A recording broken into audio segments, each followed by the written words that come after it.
Welcome to cinema అంతరంగం. నమస్తే వీరభద్రం గారు, నమస్తే శ్రీకుమార్ గారు. మీరు టీవీ సీరియల్స్లో బుల్లితెర మీద ఒక మంచి పేరు తెచ్చుకుంటున్నారు. అలాగే అందుకోసమే మీ ఇద్దరిని పేరుగా ఇంటర్వ్యూ చేద్దామని ఈ ఛానల్కి పిలిపించడం జరిగింది. Thank you. మీ పుట్టు పూర్వోత్తరాలు, మీ ఊరు ఎక్కడ, ఎలా ఈ జర్నీ స్టార్ట్ అయింది ఏంటో కొంచెం సవివరంగా చెప్తారా? ఓకే, తప్పకుండా. మాది ఆంధ్రప్రదేశ్లో ఖమ్మం జిల్లా మధిర మా నేటివ్ ప్లేస్. నా పేరు దూదిపాడ వీరభద్రం. నేను ఆర్టీసీ కండక్టర్గా నా నేపథ్యం. హెచ్ఎస్సి వరకు చదువుకున్నాను. కండక్టర్గా ఉద్యోగం చేసి ఉద్యోగ విరమణ తర్వాత ఈ నటన అనే నా జీవిత ఆశయాన్ని దాన్నే శ్వాసగా మార్చుకొని అందులో ప్రవేశించి ఇక్కడ దాకా ప్రయాణిస్తున్నాను. మీరు కండక్టర్గా చేశానంటున్నారు. ఈ ఫీల్డ్ మీద అంత ఇంట్రెస్ట్ కలగటానికి ముఖ్య కారణం తెలుసుకోవచ్చా? నాకు ఊహ వచ్చినప్పటి నుంచి, సినిమాలు చూసినప్పటి నుంచి కానీ, నాటకాలు ఇంకెవరైనా నాటకాలు వేసినప్పుడు కూడా నేను కూడా నటుడిగా ఎందుకు కాకూడదు, నేను కూడా వాళ్ళలాగే చేయాలి, వాళ్ళలాగే పేరు తెచ్చుకోవాలి అనే ఒక బలమైన దృక్పథం ఉండేది. దానికి తోడు మా బావగారు, అంటే మా అక్కయ్యని మద్రాసు ఇచ్చాం. మా బావగారు రణధీర్ అని డాన్స్ మాస్టర్. ఆయన మద్రాసులో ఓ డాన్స్ మాస్టర్గా ఆయన నేపథ్యం. మా అక్కగారిని ఆయనకి ఇచ్చాం. వివాహం జరిగింది. తర్వాత మా ఇంట్లో ఇక నేనే పెద్దవాడిని చిన్నవాడిని నేనే. అంటే అక్కని అత్తారింటికి తీసుకెళ్లే బాధ్యత, అత్తారింటి నుంచి అప్పుడప్పుడు పుట్టింటికి తీసుకెళ్లే బాధ్యత చిన్నవాడైనా నా మీదే పడ్డది. అప్పుడు నేను అప్పుడప్పుడు మా అక్కయ్య కోసం మద్రాసు వెళ్ళటం, లేకపోతే మా అక్కయ్యని తీసుకురావడం కోసం మద్రాసు నుంచి రావటం, ఈ నేపథ్యంలో ఒక సినిమా వాళ్ళంటే ఒక చిన్న ఇంట్రెస్ట్. మా బావ కూడా షూటింగ్కి వెళ్ళేవాడు. ఆయన గొప్పగా చెప్పుకునేవాడు, పొద్దున్న షూటింగ్ వెళ్ళాలి, కారు వస్తుంది అని చెప్తుంటే నాకేదో ఆకర్షణ, నేను కూడా అలా కావాలి. ఆ ఆయన కూడా అప్పట్లో నాగేశ్వరరావు తోటి, శివాజీ గణేష్ తోటి, ఎంజీఆర్ తోటి ఆయన గ్రూప్ డాన్సర్ అప్పట్లో. వాళ్ళందరూ నేను కూడా ఆయనతో పాటు షూటింగ్ తీసుకెళ్ళేవాడు. అప్పుడు శివాజీ గణేష్ గారిని, ఎంజీఆర్ గారిని, నాగేశ్వరరావు గారిని నేను అప్పుడు చిన్నప్పుడు ఏం తెలియకపోయినా కూడా వాళ్ళంటే ఒక రకమైన ప్రత్యేకమైన గౌరవం ఏర్పడింది. నేను కూడా జీవితంలో తప్పకుండా నటుడు కావాలి, అది నా జీవిత ఆశయం. అంటే ఈ వృత్తికి మీకు చిన్నప్పుడులే బీజం పడింది అనమాట. ఓకే, మీరమ్మా మీ నేపథ్యం ఏంటి? నా పేరు అసలు నగరాజ్ కుమారి. ఓకే, శ్రీకుమారిగా ఫీల్డ్కి వచ్చిన తర్వాత శ్రీకుమారి అని మార్చుకున్నా. ఎందుకంటే కొద్దిగా షార్ట్ కట్ అయితే కనుక పేరు కొద్దిగా అందరికి పిలవటానికి ఈజీ అలా మార్చుకున్నాను. మాది గుంటూరు జిల్లా తెనాలి జిల్లా. అంటే తెనాలి అని అంటే మీకు తెలుసు కదండి, కళాకారుల ఉన్నారు చాలా మంది ఉన్నారు అక్కడి నుంచి. పుట్టినిల్లు, కళాకారుల పుట్టినిల్లు. అయితే నాకు చిన్నప్పటి నుంచి అంటే ఏదో ఒక సొంతంగా నా కాళ్ళ మీద నేను నిలబడే ఏదో ఒక వృత్తి చేయాలని అయితే నాకు ఫస్ట్ నుంచి ఉండేది. మా నాన్నగారు నేను బాగా చదివిస్తా అని అనేవాళ్ళు, కానీ డిగ్రీ వరకు చదివాను. ఆ డిగ్రీ వరకు కూడా ఎలా చదివానంటే 15 ఏళ్ళు 10th అయిపోగా నాకు మ్యారేజ్ చేశాడు మా నాన్న, అనుకోకుండా ఒక సంబంధం వచ్చేస్తే. అయితే నాకేంటి మా నాన్నగారు అన్న మాటే నేను చదువుకోవాలి అనేది నాకు బాగా ఉంది. అయితే మ్యారేజ్ అయిన తర్వాత చదువుకున్నానండి. ప్రెగ్నెంట్గా ఉండి కూడా కాలేజీకి వెళ్ళాను ఎగ్జామ్స్ రాయడానికి. అయితే మ్యారేజ్ అయిపోయి అత్తగారింటికి వచ్చిన తర్వాత మా ఇంట్లో అందరూ సంస్కృతి ఎంఏ. అయితే ఈ బేగంపేటలో ఉండేది మా హౌస్. ఈ ఎమ్మెల్యేలు కానివ్వండి, మన దూరదర్శన్ నుంచి పెద్ద వాళ్ళు వచ్చేవాళ్ళు. అంటే నాకు 15-16 ఇయర్స్ అండి, నిజంగా నాకు తెలియదు. అయితే మా మామగారితో వీళ్ళంతా అనేవాళ్ళు, మీ కోడలు చాలా బాగున్నారు, మీరు సాంస్క్రిట్ అంటున్నారు కదా, మీరంతా మంచిగా న్యూస్ లీడర్గా చేయొచ్చు కదండి, న్యూస్ లీడర్గా అని అనేవాళ్ళు. అనేసరికి నాకైతే అప్పుడు మా మామగారితో వాళ్ళు అంటుంటే నాకు అనిపించేదండి. అంటే మా కాలనీలో మా ఇంట్లోనే టీవీ ఉండేది. సండే అని అనేసరికి టీవీ దగ్గర కూర్చునేవాళ్ళు అందరూ, అంత శ్రద్ధగా అనమాట టీవీ చూస్తూ కూర్చుండేవాళ్ళు. అయితే టీవీ అంటే ఎంజాయ్మెంట్కి టీవీ అంటే అట్లా మనం కూడా చేస్తే బాగుంటుంది కదా అని నా ఉద్దేశం నాకు. అంటే మా మామగారు కూడా నాకు సంస్కృతి నేర్పించేవాళ్ళండి. అయితే కాకపోతే మా అత్తగారు ఎందుకు కోడలు బయటికి వెళ్ళడం ఆవిడకి ఇష్టం లేక కట్ అయిపోయింది. కాకపోతే నాకు పిల్లలు పెద్దవాళ్ళు అయిన తర్వాత మటుకు కంపల్సరీ నేనైతే ఏదో ఒకటి చేయాలి, టీవీలో కనిపించాలి. అంటే కేవలం ఇదే ఫీల్డ్ ఒక నటిగా స్థిరపడాలని మీకు బలమైన కోరిక. అయితే ఆ టీవీ చూస్తూ ఏదైనా ఒక డైలాగ్ పట్టుకొని నేర్చుకుంటూ ఉండేదాన్ని. మా ఇంట్లో వాళ్ళంతా ఎగతాళి చేసేవాళ్ళు. అట్లా ఎలాగైనా టీవీలో నటించాలి అనే ఉద్దేశంతోనే నేను వచ్చానండి. ఓకే, అండ్ మీ ఇద్దరికి పరిచయం ఎక్కడ జరిగింది? అంటే మీరు ఒక జంటగా ప్రాముఖ్యత సంతరించుకున్నారు టీవీ స్క్రీన్ మీద, ఆన్ స్క్రీన్ మీద. ఆఫ్ స్క్రీన్ మీరు ఇంత క్రితం ఫ్రెండ్సా, రిలేటివ్సా, లేకుంటే ఇక్కడికి వచ్చిన తర్వాత పరిచయం అయిందా? ఒక్కసారి వివరంగా చెప్తారా? సార్, మా ఇద్దరికి అంతకుముందు బెల్లారంగ అనే సినిమాలో మొదటిసారిగా నేను ఒక సంగీత మాస్టర్ వైఫ్ క్యారెక్టర్ ఆవిడకి మేము ఎవరో తెలియదు. శ్రీకుమారి ఎవరో తెలియదు, వీరభద్రానికి శ్రీకుమార్కి వీరభద్రానికి తెలియదు. ఫస్ట్ టైం అండి అక్కడ. ఓకే. షూట్లో ఏమని భార్యకి చేస్తారు, మీరు సంగీత మాస్టర్ బెల్లారంగ సినిమా. నేను ఒక సంగీత మాస్టర్ని, సంగీత మాస్టర్ భార్య. అక్కడ మా మొదటి పరిచయం. 2 రోజులు షూటింగ్ జరిగింది అక్కడే. అంటే ఐఎమ్ సో అంతవరకు అయిపోయింది. తర్వాత మా ఇద్దరికి వివాహ బంధం అనే సీరియల్ దూరదర్శన్లో ఒక 6 నెలల దాకా బాగా నడిచింది. బాగా సక్సెస్ అయిన, అప్పట్లో బాగా సక్సెస్ అయిన టీవీ రంగంలో దూరదర్శన్లో మంచి పేరు వచ్చిన సీరియల్. ఆ సీరియల్లో మేమిద్దరం హీరోకి ఫాదర్ మదర్. కూడా కాకతాళీయంగానే, ఎవరు అనుకోలేదు. మామూలుగా ఫోటోలు ఇచ్చాం డైరెక్టర్ గారికి, ఆమె ఫోటోలు ఈయన ఫోటోలు ఇచ్చింది. వాళ్ళు మామూలుగా సెలెక్ట్ చేసుకున్నారు. అంతకుముందు పరిచయం కూడా మాకు ఉంది, కానీ ఇందులో భార్య భర్తలు అవుతాను కూడా మాకు తెలియదు. అంటే ఫలానా తెలుసు ఒక వీరభద్రం గారు అని అంటే ఒక ఆర్టిస్ట్ ఉన్నారు, చాలా బాగా చేస్తారని అయితే చెప్పుకునేవాళ్ళు. అంటే ఫోన్లో ఎప్పుడైనా మాట్లాడడం తప్పించి రియల్గా తను చూడలేదు. లొకేషన్కి వెళ్ళిన తర్వాత వీరభద్రం గారు మీరు క్యాషువల్స్ మీరు ఇది అని అంటుంటే వీరభద్రం గారు వచ్చినట్టున్నారని అనుకుని అప్పుడు చూశారు మీరు మొదటిసారి. ఓకే. సో ఈ వృత్తిలో మహిళలు సాధించాలంటే ఎంతో కష్టపడతా ఉండాలి. అండ్ అది కాకుండా మీరు అంతకుముందు ఎటువంటి నేపథ్యం, ఐ మీన్ ఈ మీడియాకి సంబంధించి ఎటువంటి నేపథ్యం లేని కుటుంబం నుంచి వచ్చారు. దీంతో మీరు ఏమన్నా కష్ట నష్టాలు ఏమన్నా ఎదుర్కొన్నారా? చాలా కష్టాలు. ఎలా అంటే నేను ఉండేది ఎల్బీ నగర్ అండి. ఫిలిం ఇండస్ట్రీ మొత్తం ఫిలిం నగరు అటువైపే, అంతా యూసఫ్గూడ, మీర్పేట అటువైపే. చిన్న వెహికల్ ఉందండి, ఆ వెహికల్లోనే యాక్టివా ఉంది. ఆ బండి మీదే డైలీ వస్తా. షూటింగ్ ఉన్నా అటు రావాల్సిందే. లేదు షూటింగ్ లేని టైంలో ఫిలిం ఆఫీసులకి వెళ్ళడము, లేకపోతే రావాల్సిన డబ్బులు కలెక్ట్ చేసుకోవటం, ఇవన్నీ ఉంటాయి. అయితే నిజంగా చాలా కష్టం అండి. సినిమా ఆఫీసుల్లో కూడా మీరు రండి మేడం చూద్దాము, అయితే మళ్ళీ ఫోన్ చేస్తారు, మళ్ళీ ఈరోజు ఆడిషన్ అండి అంటారు. అట్లా 4-5 సార్లు, ఒక ఆఫీస్కి 4-5 సార్లు వెళ్ళాల్సి వస్తుంది. ప్లస్ ఒక్కోసారి 4-5 ఆఫీసులకు వెళ్ళినా కూడా అక్కడి నుంచి అసలు రిజల్ట్ రెస్పాన్స్ ఉండదు. అంటే 100కి ఒక 30 ఆఫీసుల మట్టుకే నిజంగా రియల్లీగా ఫిలిమ్స్ తీసేవాళ్ళు. అయితే కష్టం అండి, ప్రతి దాంట్లో కష్టం ఉంది. కాకపోతే ఇది ఇష్టంగా చేస్తున్నాం కాబట్టి కష్టమైన మర్చిపోతున్నారు, కష్టాన్ని మర్చిపోతున్నారు, హ్యాపీగా ఉంటుంది. అండ్ ఈ ఫీల్డ్లో ముఖ్యంగా జంటగా తిరగటం అనేది మీరు ఆ జంటగా తిరగటం మూలంగా ఏమన్నా ప్రాబ్లమ్స్ ఫేస్ చేశారా మీరిద్దరు? అంటే మీ వెనకమాల కానీ మీ ఎదురు కానీ ఏంటి అంటే, ఒక ఆడమ్మాయి తిరుగుతుంటేనే వేరుగా చూస్తారు, అందున ఒక జంటగా తిరగటం అనేది అబ్నార్మల్. అంటే కాదు అని నేను అన్న, కానీ కొంచెం అబ్నార్మల్. దీని గురించి మీరు నెగిటివ్ కామెంట్స్ ఏమన్నా వినటం కానీ, వాళ్ళకి మీరు ఇచ్చిన సమాధానాలు కానీ తెలుసుకోవచ్చా? మేము తెలుసుకోవచ్చండి, తప్పకుండా. సార్, ఒక లేడీ ఈవిడ పట్ల నాకు ప్రత్యేకమైన అభిమానం, గౌరవం ఎందుకు ఏర్పడిందంటే, ఈ ఏజ్లో ఒక లేడీ ఎల్బీ నగర్ నుంచి బండి మీద షూటింగ్ అంటే ఎర్లీ మార్నింగ్ అక్కడ 5ంటికి బయలుదేరితే కానీ షూటింగ్ టైంకి 6ంటికి రాగా 6-6:30కి మళ్ళీ షూటింగ్ రోజు రాత్రి 11 అవుతుంది. టైం మన చేతిలో ఉండదు. సీరియల్స్ అంటే ఒక 12గా వస్తుంది. తను ఒంటరిగా ఒక లేడీ అక్కడి నుంచి ప్రయాణం చేయడం నాకు నిజంగా అప్పట్లో నాకు చాలా ఆశ్చర్యం వేసిందండి. హౌ ఇట్ ఈస్ పాసిబుల్ అంటే అసలు ఒంటరిగా అంత దూరం నుంచి రావటం, అసలు అంటే ఎంత ఫ్యాషన్ ఉంటే ఆవిడ ఈ వృత్తి పట్ల ఎంత ఫ్యాషన్ ఉంటే ఈ వయసులో బండి మీద అన్నిసార్లు రావడం అనేది అది అసంభవమైన విషయం. అక్కడ నాకు ప్రత్యేకమైన ఒక గౌరవం, ఒక అభిమానం ఏర్పడిందండి.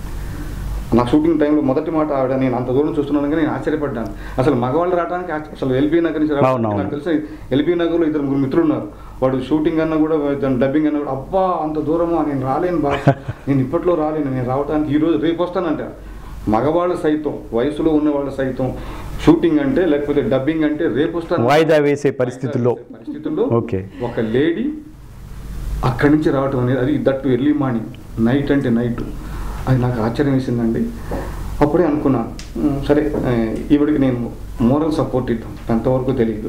సామాన్యంగా నేను అంతకుముందు కూడా నేను ఎవరైనా ఆర్టిస్టులు కానీ ఆఫీసులు కానీ ఏదైనా వేషాలంటే నేను చాలామంది మేనేజర్లు, కో డైరెక్టర్లు, అసోసియేట్ డైరెక్టర్లు వాళ్ళకి వెంటనే ఆర్టిస్టులు దొరకకపోతే నన్ను సంప్రదిస్తుంటారు. అసలు నేనే ముందు అడుగుతాను, బాబు నాన్న ఆయన సో నేను స్టేజ్ ఆర్టిస్ట్ని, మీకు ఏమైనా అవసరం అనిపిస్తే నాకు సర్కిల్ చాలామంది ఉన్నారు, అవసరమైతే చెప్పండి, నేను వాళ్ళని వెంటనే మీకు అందుబాటులో ఉండేట్టు చేయగలను అని ముందు ఒక మాట వేసి ఉంచుతారు.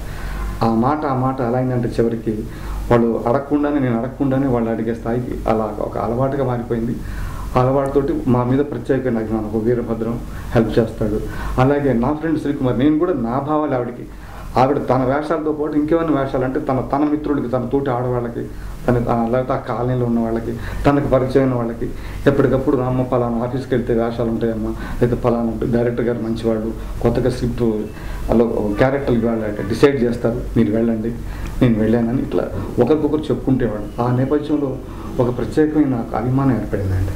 ఓకే. ఆ అభిమానంతో మీ ఇద్దరం కలిసి ఆవిడకి నేను తోడుగా వెళ్ళామండి. ఇద్దరం కలిసి వెళ్ళేవాళ్ళం. అనుకోకుండా మా ఇద్దరు కలిపి వేషాలు పడ్డాయి. ఓహో ఇదేదో బాగుంది, అసలు మేము అట్లా ఎక్స్పెక్ట్ చేయలేదు. నేను మామూలుగా మగవాళ్ళతో పాటు వెళ్తున్నాను అనుకున్నాను, ఎవరికాడు సపరేట్ వెళ్ళేవాళ్ళు ఫస్ట్. ఓకే. ఇలా ఇద్దరం కలిసి వెళ్ళటం వల్ల మా ఇద్దరికి వేషాలు పడ్డాయి. అంటే ఈ ఫిలిం ఇండస్ట్రీలో ఉండి ఎవరో ఒక సపోర్ట్ ఉంటే కానీ పైకి రావడం అనేది నిజంగా జరగదు. అది ఒక సపోర్ట్ అయితే ఉండాలి. నా విషయంలో ప్రతిదీ కాస్త నెగిటివ్గానే ఉంటుంది. మామూలుగా ఫ్యామిలీలో ఎవరైనా తోడికోడళ్లతో క్లోజ్గా ఉంటారు. నాకు ఇక్కడ మా అత్తగారు కూడా నన్ను చాలా ప్రేమించేది. మా అత్తగారు హావభావాలకు తగ్గట్టే నేను ఉండేదాన్ని. నేను మూడో కోడల్ని, అసలు చాలా ప్రేమించేది నన్ను. అట్లే మా ఆడపడుచుతో ఫ్రెండ్షిప్ చేస్తా, తోడికోడళ్లతో నాకు అంత ఉండదు. మా ఆడపడుచుతోనే ఫ్రెండ్షిప్ చేస్తా. ఆడబిడ్డ అంటే అర్థమొగుడు అంటారు, అట్లా ఏం లేదా? అయ్యా, అయితే ఇక్కడికి వచ్చేసరికి ఇది కూడా సారు ఒక మంచి గురువు లాంటి వాడు సార్ నాకు. సారు నాకు గురువు. నిజంగా నాకు ఈ యాక్టింగ్ పట్ల నాకు అవగాహన లేదండి. ప్రతిదీ తను నాకు ఇది ఇలా చేయాలి, ఇది అలా చేయాలి, నువ్వు అంటే ఈ క్యారెక్టర్ ఇలా చేస్తే బాగుంటుందని నాకు సజెషన్స్ ఇచ్చేవాళ్ళు. అలా నేను ఆయన ఒక గురువుగా చూస్తాను. ఒక మంచి ఫ్రెండ్ అండి నాకు. ఎవరు ఏమనుకున్నా నాకైతే నేను ఆలోచించేదాన్ని కాను. అనుకుంటారు ఈయనతోనే ఎందుకు మాట్లాడుతుంది, ఈయనతోనే అంటే మనతో ఉండొచ్చు కదా అని. అంటే ఇక్కడ క్యారెక్టర్లు అంతే క్లాష్ ఆలోచిస్తారు. ఈవిడికి ఇది చెప్తే మనకు నష్టమేమో అలా ఆలోచిస్తారు. కానీ సార్ అలా ఆలోచించరు. ఆమెని ఒక వేలో మంచి అంటే మంచి ఫ్యామిలీ నుంచి వచ్చింది కాబట్టి ఆవిడకి మంచి రూట్ మనం చూపించాలి అనే భావన సార్ది. అలా మా ఫాదర్ కూడా ఆర్టీసీలో చేసేవాళ్ళు, డిఎంగా డిపో మేనేజర్గా. నేను ఆర్టీసీ, మా ఫాదర్ అనేసరికి తను కూడా ఆర్టీసీ అనేసరికి ఒక అభిమానం కలిగి చేస్తున్నారు. కానివ్వండి, అంతకు మించి అసలు చాలా మంచి వ్యక్తి. 10 మందికి హెల్పింగ్ నేచర్. ఒకే సంస్థ అన్న అభిమానంతో ఫస్ట్ స్టార్ట్ అయింది. అదండి, అంతేనండి. తర్వాత ఆడ మగ కొంచెం నెగిటివ్స్ వస్తాయండి, కానీ మా ముందు ఇంతవరకు ఎవరు అనలేదండి. అది చాలా విశేషం. అంటే మా ముందు ఎవరు ఎందుకు అలా మీరు కలిసి తిరుగుతుందని కానీ, ఆవిడ కానీ నన్ను కానీ ఎవరు అడగలేదండి. వెళ్ళిన చోటలో మమ్మల్ని గౌరవిస్తున్నారు. ఏదైనా వేషం వస్తే తన కోసం నేను ప్రయత్నించేవాడిని, తనకేమైనా కొత్తగా ఆఫీస్ తెలిసిన నా కోసం ప్రయత్నించేది. ఇట్లా అనుకోకుండానే ఒకరి మీద ఒకరి పట్ల ప్రత్యేకమైన అభిమానం, అంటే ఒక మంచి స్నేహభావం, మంచి ఒక ఇట్లా కలిసి ప్రయాణిస్తే కూడా అంటే మనం ఎలాగో వేషాలు కావాలి. ఏదా మంచితో కూడా ఇది కూడా మంచి మనకి ప్రెస్ అవుతుంది కదా, మనం 10 మందికి ఉపయోగపడుతున్నాం, మనం కూడా వేషాలు ఇస్తున్నాం. ఈ ప్రయాణం బాగానే ఉందనుకొని ఇలాగే కొనసాగుతూ కొన్ని ఇబ్బందులు ఉన్నాయండి. కానీ ఇబ్బందులు ఎప్పుడు మా దగ్గరికి రాలేదండి. మా వెనక ఏమనుకున్నారో తెలియదు, కానీ మా ముందు ఒక్కళ్ళు కూడా నెగిటివ్ మాట్లాడలేదు. అంటే మేము ఇబ్బందుల గురించి ఆలోచిస్తే మేము ఒక మెట్టు ఎక్కలేము సార్. అదే ఎవరు ఏమన్నా అనుకోని, మన మనసు మంచి మనసు అయితే పక్క వాళ్ళు ఏమనుకుంటే మన అంటే మాకు ఆ మాటలు ఏవి వినిపించవు. మాకు తెల్లారు లేస్తే ఏం క్యారెక్టర్ ఉంది, లేకపోతే 2 days క్యారెక్టర్ ఒక వేషం లేదు అని అంటే మాకు మనసు బాధగా ఉంటుంది. ఏంటి మనం అసలు అంటే నేను ఫీల్డ్కి ఏదో దూరం అయిపోయిన ఫీలింగ్కి వెళ్ళిపోతాను నేను. అయితే సార్ అంటారు, లేదు నీకు మంచి లైఫ్ ఉంది, నీకు మంచి మదర్ క్యారెక్టర్ లుక్ ఉంది నీ దగ్గర, నువ్వు అలా అస్సలు బాధే పడద్దు, వస్తాయి ముందు రోజులన్నీ మనమే అని నాకు చెప్తూ ఉంటారు. అంటే తను చెప్పే ప్రతిదీ నేను ఒక మాస్టర్, ఒక గురువు గారు శిష్యుడికి ఎలా చెప్తాడండి, నాకు అదే అనిపిస్తుంది సార్. అంతే తప్పించి మాకు మంచి ఫ్రెండ్షిప్ అంతే. మా ఇద్దరి నేపథ్యంలో మేము ఆఫీసుకి వెళ్ళినప్పుడు అంటే నెగిటివ్ అంటే పెద్ద నెగిటివ్ రాలేదు కానండి. కొన్ని వేషాలు మీ ఇద్దరు వెళ్ళటం వల్ల ఆవిడ కొన్ని వేషాలు తప్పిపోయాయి, నాకు కొన్ని వేషాలు తప్పిపోయాయి. అయితే మేము ఎప్పుడు భయపడలేదు. మనకు వచ్చే వేషాలు మనకు వస్తాయి, మనం సక్రమైన రూట్లో వెళ్తున్నాం. మేము ఏ ఆఫీస్కి వెళ్ళినా ఆడిషన్ చేసేవాళ్ళం. మేమంటే ఏంటో ముందు మేమంటే మీకు తెలియాలి కదా. ఏమాత్రం బిడియ పడకుండా నేను చాలా సినిమాలు చేశాను, చాలా సీరియల్ చేశానని ఎలాంటి ఈగో లేకుండా మా అంతటా మేము వాలంటరీగా సోన్స్ అని చెప్పేవాళ్ళం. మా ఇద్దరి ఈ యొక్క ఆడిషన్ చూసిన తర్వాత తప్పకుండా కనీసం 3 ఆఫీసులకి మాకు ఒకటన్న వేషం ఇచ్చేవాళ్ళండి పేరుగా. పేరు. ఓకే. అట్లా అప్పుడు ఒక రకమైన ఎంకరేజ్మెంట్, ఓహో పర్వాలేదు ఇలా వెళ్తే కూడా బాగానే వస్తాయి అలా ప్రయాణిస్తాం. అప్పటి నుంచి పేరుగానే ప్రయాణం చేస్తూ ఉన్నారు. నెలకి 10 రోజులు ఇద్దరం కలిసి చేస్తున్నాం. ఓకే. ఒక సీరియల్ కావచ్చు, యాడ్ కావచ్చు, సినిమా కావచ్చు, ఈవెన్ షార్ట్ ఫిల్మ్ కానీ ఏదైనా. అట్లానే ఇంకొకరికి పేరుగా నేను చేయను అని ఏం కాదు, కంపల్సరీ చేస్తా. తను కూడా వేరే వాళ్ళతో చేస్తాడు, అట్ట ఏం లేదు. ఎక్కువ అవకాశాలు మీ ఇద్దరికి నెలకి 10-15 రోజులు ఇద్దరం కలిసి చేస్తున్నాం. ఓకే. విడిగా డైరెక్టర్ల మేరకు, వాళ్ళ సబ్జెక్ట్ మేరకు, వాళ్ళ స్క్రిప్ట్ మేరకు. ఒక్కోసారి నాకు భార్య ఉండదు, హస్బెండ్ క్యారెక్టర్ ఉండడు. ఒక్కోసారి వేరే వాళ్ళతో చేయాల్సి వస్తుంది, ఓకే. నేను వేరే వాళ్ళతో చేయాల్సి వస్తుంది, ఓకే. అంటే మనం వాళ్ళ స్క్రిప్ట్ మేరకు మేము ప్రయాణిస్తూ ఉన్నాం. సో ఇందాక మీరు మాట్లాడుతూ చాలామంది ఆర్టిస్టులకి నేను రిఫరెన్స్ ఇస్తూ ఉంటాను, వాళ్ళని పంపిస్తూ ఉంటాను అని చెప్పారు. ముఖ్యంగా ఈ పరిశ్రమలో ఏంటంటే ఒకళ్ళకి ఇంకో క్యారెక్టర్ ఇస్తే అతను అల్లుకుపోతాడు, నా క్యారెక్టర్లు దెబ్బతింటాయి అనే ఉన్న మెంటాలిటీ నుంచి మీరు దాన్ని తప్పించి చాలా సహాయం చేస్తున్నారని అనుకోవచ్చా? నేను 100% అండి. ఫర్ ఎగ్జాంపుల్ నేను స్టేజీ ఆర్టిస్ట్ని సార్. ఇప్పుడు నాతో ఎప్పుడు 2-3 ఆర్టిస్టులు కలిసిమెలిసి తిరుగుతూ ఉంటారు. వేరే ఆఫీసులో వాళ్ళు నాకు తారసపడుతుంటారు, నేను వాళ్ళకి తారసపడుతుంటాను. ఈ నేపథ్యంలో ఒకరికొకరు అనుకునేవాడు, ఫలానా ఆఫీసును వెళ్ళేవా, ఈ ఆఫీసును వెళ్ళేవా అంటే ముందు ఇన్ఫర్మేషన్ చెప్పేవాడు. అక్కడ ఫలానా కొన్ని వేషాలు ఉన్నాయి, ఆ డైరెక్టర్ గారు చాలా మంచివాడు, ఆయన కలవండి. అలాగే వాళ్ళు నాతో చెప్పేవాడు. ఇట్లా పరస్పరం ఒకరికొకరు ఇన్ఫర్మేషన్ చెప్పుకుంటూ ఉంటే అదొక రీతి. తర్వాత ఆ డైరెక్టర్ దగ్గర ఎక్కువ వేషాలు ఉంది, మీరు వెళ్ళండి, అదొక పద్ధతి. ఈ 2 పద్ధతులను మేళవిస్తే ఎక్కువ మందికి నాకు ఈ అసిస్టెంట్ డైరెక్టర్లు, మేనేజర్లతో నాకున్న బాగా పరిచయంతో వాళ్ళే నన్ను సంప్రదించేవాడు. ఏమంటే వీరభద్రం గారు ఈ క్యారెక్టర్కి మా దగ్గర ఉండండి, ఎవరన్నా మీ వాళ్ళు ఉంటే తెలుసుకున్నాను చెప్పండి అంటే హ్యాపీగా చెప్పేవాళ్ళం. అట్లా ఈ పరిచయాలతోటి ఇప్పుడు దాదాపు నాకు తెలిసి ఒక 30% ఆఫీసుల వాడు నన్ను అడుగుతుంటారు, మా ఇద్దరిని అడుగుతుంటారు. ఒక్కోసారి మా ఇద్దరు ఎవరిని అడిగినా ఒకటే అనుకుని మేము తను అడిగితే నేను ఇద్దరిని సంప్రదించుకొని ఈ క్యారెక్టర్కి వీళ్ళు సూట్ అవుతారు అంటే అక్కడ పార్షియాలిటీ లేదండి. చాలా మంది మిత్రులు ఉన్నారు మాకు, దానికి ఆ వేషానికి తగ్గట్టుగా చెప్తూ ఉంటాం. కొన్ని గ్రూపులు ఉన్నాయి, మన వాట్సాప్లో కొన్ని గ్రూపులు పెట్టారండి. అంటే మీరు క్రియేట్ చేశారా? తోటి వాళ్ళు క్రియేట్ చేసిన 4-5 గ్రూపులు ఉన్నాయి. ఆ గ్రూప్ ఒక చిన్న వేదిక చేసుకున్నాం. అంటే ఒక్కొక్క గ్రూప్లో ఒక 300 మంది, 400 మంది, 300 మంది ఆర్టిస్టులు ఉంటారు. అంటే మేము చెప్పే ఇన్ఫర్మేషన్ ఆ 300 మందికి ఒకేసారి అందుతాయి. ఈ మీడియా బాగుంది, వాళ్ళు వెంటనే దేనికి సూటబుల్ అయితే వాళ్ళు వెంటనే స్పందించేవాడు. మాకు తెలిసిన ఇన్ఫర్మేషన్ వెంటనే మేనేజర్కి చెప్పేవాడు. అట్లా చాలామందికి వేషాలు వస్తున్నాయి. ఈ నేపథ్యంలో చాలామందికి చాలా తేలిగ్గా వేషాలు వస్తున్నాయి. ఇప్పుడు మీరు మాట్లాడుతూ స్టేజ్ అనుభవం అన్నారు, అంటే మీరు చిన్నప్పటి నుంచి నాటకాలు అవి బాగా అనుభవం ఉందా? బాగా. అంటే నేను చదువుకునేటప్పుడే నాటకాలు వేసేవాడిని అండి మధ్యలో మా సొంత ఊర్లో. అసలు మామూలుగా ఈ నాటకాల మీద అభిమానం కారణం అంటే మాది ఒక దేవాలయం ముందు మా ఇల్లు. ఆ దేవాలయంలో ప్రతిరోజు హరికథలు, బుర్రకథలు, ఈ పురాణాలు ఇవన్నీ చెప్తుంటే నాకు అవి ఎందుకో అవి వినాలనిపించేది. ప్రతిరోజు అవి బాగా విని నేను కూడా చెప్పాలి, నేను కూడా మాట్లాడాలి, నేను కూడా గురువులాగా బోధించాలి, ఒక చక్కటి ఆ ఫీల్ ఉండేవాడిని. స్కూల్లో మామూలుగా నాటకాలు వేసేటప్పుడు నేను అందరికంటే ముందు ఫస్ట్ ఉండేవాడిని, ఫస్ట్ ప్రైజ్ వచ్చేది. నా తోటి వాళ్ళతో నేను కూడా ఒక టీం లాగా తయారు చేసేవాడిని. ఆ ఇంట్రెస్ట్ ఉద్యోగం వచ్చినప్పుడు కూడా ఆర్టీసీలో ఒక టీం లాగా ఉండేది. ఆర్టీసీలో ఒక టీంగా నేను సొంతంగా టీం తయారు చేసేవాడిని. అట్లా రాష్ట్ర స్థాయిలో దాదాపు ఆంధ్రప్రదేశ్లో అన్ని పరిషత్తుల్లో నేను యాక్ట్ చేసిన వాడిని. I can say proudly. అంటే చిన్నప్పటి నుంచి నాటకం ఫీల్డ్ నుంచి కేవలం నటన మీ ప్రవృత్తి చేసుకోవాలని కోరుకున్నారు. అండ్ మీరిద్దరూ ఏదైనా ఆఫీస్కి వెళ్ళినప్పుడు ఆడిషన్ చేయమన్నప్పుడు మేము చాలా సీరియల్స్ చేశాము, మాకు ఆడిషన్ ఎందుకు అని ఎప్పుడన్నా మీరు ఆలోచించారా? ఎప్పుడు అనలేదండి అలా. మాకు అసలు అలాంటి ఆలోచన, ఎందుకంటే వాళ్ళ అభిప్రాయాలు, వాళ్ళ ఆలోచనలు అది వాళ్ళకి నేను తెలియకపోవచ్చు. పెద్ద తెలిసినా కూడా ఈ క్యారెక్టర్కి సరిపోతాడా లేదని అభిప్రాయం వాళ్ళకు ఉండొచ్చు. నాకు ఆ ఇగో లేదండి, తనకు కూడా లేదు. వాళ్ళు ఏది అడిగితే వెంటనే అసలు మేమే చెప్పాం, బాబు ఆడిషన్ కావాలి, ఆడిషన్ ఇస్తేనే మన కెపాసిటీ వాళ్ళకి తెలుస్తుంది కదా, దాన్ని బట్టి మాకు ఇంట్రెస్ట్ బాగా ఉంది. మాకు ఆడిషన్ ఇస్తే మాకు వేషం వస్తుంది అని మాకు నమ్మకం, నా మీద నాకు నమ్మకం.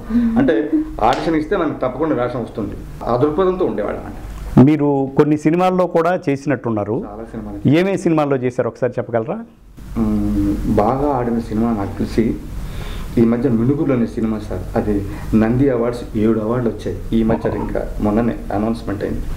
ఒకే సినిమాకి 7 నందులు వచ్చాయి. అందులో నాది చాలా మంచి వేషం, గుడ్డి పిల్లలతోటి సినిమా నేపథ్యం. ఆశీష్ విద్యార్థి, సుహాసిని గారు, నా కాంబినేషన్కు ఆశీష్ విద్యార్థి గారి కాంబినేషన్. ఆయన ఒక హాస్టల్ వార్డెన్, నేనేమో ఆ గుడ్డి పిల్లలకి నేను కుక్కునండి. అంటే ఆ పిల్లల మీద నాకు ప్రేమ, ఇతనేమో విలన్. అంటే ఆ ఫండ్స్ అన్ని తినేసి దుర్వినియోగం చేసేవాడు, పిల్లల్ని సరిగ్గా చూసేవాడు కాదు. ఇతని మీద కోపం, కానీ పిల్లలు అతని మీద తిరగబడితే పిల్లల మీద అతను కొట్టేవాడు. అందుకని నేను పిల్లల్ని అట్లా ఎంకరేజ్ చేయకుండా వాడు పిల్లల్ని తిట్టేవాడు. అరే వాడు మంచివాడు కాదురా, వాడు జోలికి పోకుండా వాడు చెప్పినట్టు వినండిరా, లేకపోతే అన్నం పెట్టడరా అని వాళ్ళ మీద ప్రేమ, అతని మీద కోపం, కసి రెండు ఒక మంచి ఫీలింగ్ తోటి ఆ సినిమాలో చాలా మంచి వేషం సార్, నాకు బాగా నచ్చిన వేషం. మీకు బాగా నచ్చింది మినుగురులో క్యారెక్టర్? మినుగురులో ఇంకా ఉన్నాయి, మినుగురుతో పాటు ఇంకా చాలా ఉన్నాయి. తర్వాత నా బంగారు తల్లిలో కూడా మంచి వేషం, అది కూడా నేషనల్ అవార్డు వచ్చిందండి. దానికి కూడా 3 నేషనల్ అవార్డు వచ్చాయి, నంది అవార్డు కూడా దానికి వచ్చాయి. అందులో కూడా హీరోయిన్కి కాలేజ్ ప్రిన్సిపల్, అంటే ఒక పల్లెటూరు స్కూల్లో, మామూలు గవర్నమెంట్ స్కూల్లో చదివి హై స్టడీ చదివిన అమ్మాయిని పరిచయం చేస్తూ అనౌన్స్మెంట్ స్టేజ్, అసలు అమ్మాయిని పరిచయం చేసే క్యారెక్టర్ నాకు అందరూ.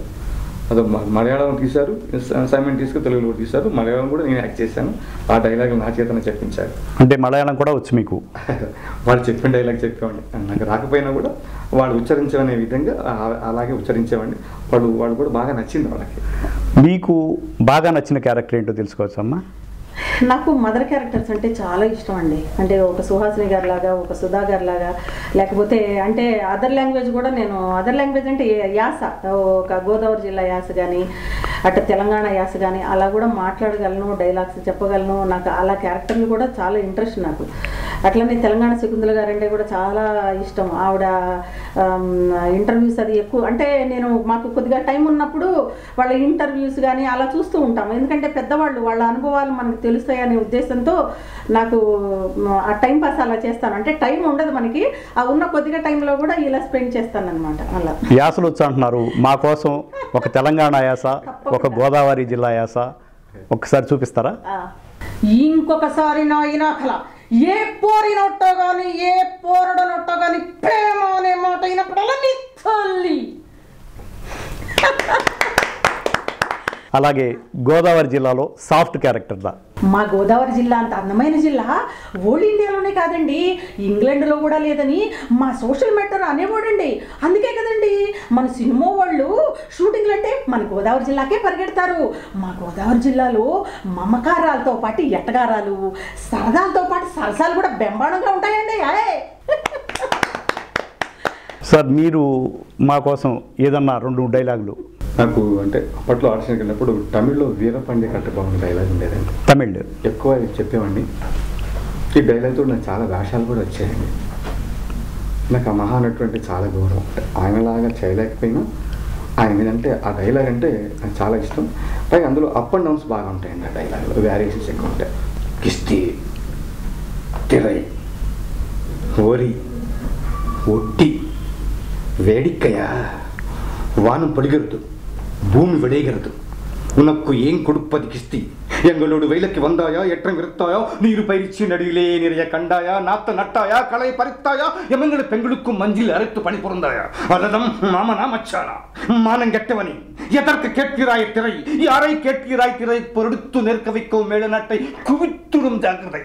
மன்னாடி கூட செய்யலாம், மந்திரி செய்யலாமா? இல்லை, என்னுடைய அனுமதி இல்லாமல் ஒரு எறும்பு கூட கட்டபொம்மன் கோட்டைக்குள் நுழைய முடியாது. அவரிடம் பீரங்கி இருக்கிறதாம், பீரங்கி பீரங்கி பீரங்கி. తెలుగులో వచ్చిన డైలాగ్. ఒక ఫాదరు తనకు జరిగిన చిన్న ఇన్సిడెంట్ చెప్తుంటాడు, బాగా ఫీల్గా ఉంటుంది. అప్పట్లో నాకు దేవుడు అంటే నమ్మకం లేదు, మాది లవ్ మ్యారేజ్. మా ఆవిడకి నా గురించి చెప్పాను, నేను చదవాల్సిన వాక్యం తను చదువుతుంది, నేను మోగించాల్సిన చర్చి గంటలు ఆవిడ మోగిస్తుంది. ఓహో, ప్రేమ అంటే ఇదేనా అనుకున్నాను. అయినా నేను ఎప్పుడు చర్చికి రాలేదు. ఆ భగవంతుడు నాకు పరీక్ష పెట్టాడు. మాకు ఒకనొక కొడుకు, చాలా గారభంగా పెంచాం. వారం రోజుల్లో పెళ్లి కావాల్సిన నా కొడుకు యాక్సిడెంట్ అయ్యి ఆసుపత్రిలో బెడ్ ఎక్కాడు. డాక్టర్లంతా చేతులెత్తారు. రోజులు అన్నారు, గంటలు అన్నారు, అయినా మా ఆవిడ చర్చి గంటలు మోగిస్తూనే ఉంది. ఆ ప్రభువు మా ఆవిడ ప్రార్థన ఆలకించాడు. చేతులు తీసిన డాక్టర్లు ఆశ్చర్యపోయారు ఎలా బ్రతికాడని. అందరిలా మాట్లాడాడు, నవ్వలేడు, ఏడవలేడు, ఉన్నాడంటే ఉన్నాడు. అప్పుడు నమ్మాను, దేవుడు ఉన్నాడని అప్పుడు నమ్మాను.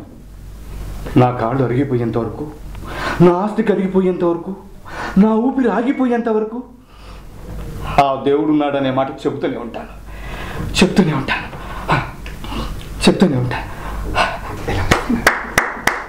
Thank you. అసలు సామాన్యంగా ఈ ప్రపంచంలో అందరికంటే గొప్పవాడు నా దృష్టిలో నటుడు అండి. అసలు ఈ నటన అందరికీ అబ్బదు, అది దైవదత్వం అనుకుంటాను. ప్రపంచంలో ఏ భాష కావచ్చు, అది తెలుగు భాష కావచ్చు, ఆంగ్లం కావచ్చు, ప్రపంచంలో ఎక్కడైనా నటుడు కావాలని చాలామంది, అంటే 100కి 90 మంది కోరుకుంటారండి నాకు తెలిసినంతవరకు. అంటే నటుడు కావాలనే ఆశ ఉంటుంది ఓకే ప్రపంచంలో అందరికీ. ఆ ధ్యాస ఉన్న వాళ్ళకి కొంత దూరం ప్రయాణం చేయగలరు. అంటే అది లక్షల్లో, కోట్లలో ఉన్నది లక్షల వరకు ధ్యాస ఉంటుంది. లక్షల నుంచి 100ల మందికి శ్వాస, అంటే నటనే శ్వాస, నటనే ప్రాణం. ఆ శ్వాస నుంచి బయటకు వచ్చిన వాళ్ళు, ఆ శ్వాసనే నటనగా తీసుకున్న వాళ్ళు ఎన్టీ రామారావు గారు, ఎస్వి రంగారావు గారు, సావిత్రి గారు, పడసక్. నేను కూడా ఆ నటనని శ్వాసగా తీసుకొని ప్రయాణం చేద్దామని ఒక దృక్పథంతో ఇంతవరకు ఇలా ప్రయాణం చేస్తున్నాను. ఒక మధ్యలో ఒక ఆర్టిస్ట్, ఒక స్నేహితురాలు ప్రయాణం చేస్తున్నాం. ఇక భగవంతుడు అక్కడి దాకా తీసుకెళ్తాడు, మా ప్రయత్నం చేస్తూనే ఉంటాం. ఇందాక మీరు తమిళ్లో ఒక డైలాగ్ చెప్పారు. మీకు తమిళ్ అంత బాగా వచ్చా, లేకపోతే తమిళనాడులో ఉన్నారా మీరు? చెప్పాను కదండి, మా అక్కగారికి మద్రాసు ఇచ్చాం. మా బావగారు అక్కగారి కోసం వెళ్ళేవాడిని కదా. అప్పుడు శివాజీ గణేషన్ మా ఇంటి పక్క వాళ్ళకి నాకెందుకు అతని నటన బాగా నచ్చింది. ఈ డైలాగులు, ఈ తమిళ్లో చెప్పిన డైలాగులు బాగా వినేవాడిని. మన దానవీర సూరకర్ణ నాటక డైలాగులు ఎంత పాపులర్ అయ్యాయో, తమిళనాడులో శివాజీ గణేష్ గారికి ఈ వీరపంజ కట్టపం డైలాగులు అంత ప్రాచుర్యం పొందాయి. అవి బాగా విని విని విని నాకు వంట పట్టినంత వరకు వంట పట్టి ఇలా చెప్తుండేవాడిని. నాకు భాష మీద కొంచెం పట్టుంది. అక్కడే నేను తరచుగా వెళ్ళేవాడిని కాబట్టి నాకు అసలు ఆ భాష అంటే కూడా ఇష్టం, ఆ సంస్కృతి, ఆ నాగరికత. అసలు సినిమా వాళ్ళకి ఎక్కువ మంది ఆ మద్రాసు నుంచి అక్కడి నుంచి వచ్చింది. ఈ డాన్సర్ కూడా మన తెలుగు వాళ్ళకంటే వాళ్ళు మంచి డాన్సర్స్ అండి. అలాగే ఆర్ట్ డిపార్ట్మెంట్ కానీ, క్రాఫ్ట్ డిపార్ట్మెంట్ కానీ, మేకప్ డిపార్ట్మెంట్ కానీ, ఈ డిపార్ట్మెంట్ ఎక్కువ అంటే మనలో కూడా ఉన్నాయి. కానీ అక్కడ ఇంకా దాన్ని మంచి పట్టు, ఈ క్రాఫ్టింగ్ మన దగ్గర లేదు, ఈ ఫైటింగ్ మన దగ్గర లేదు.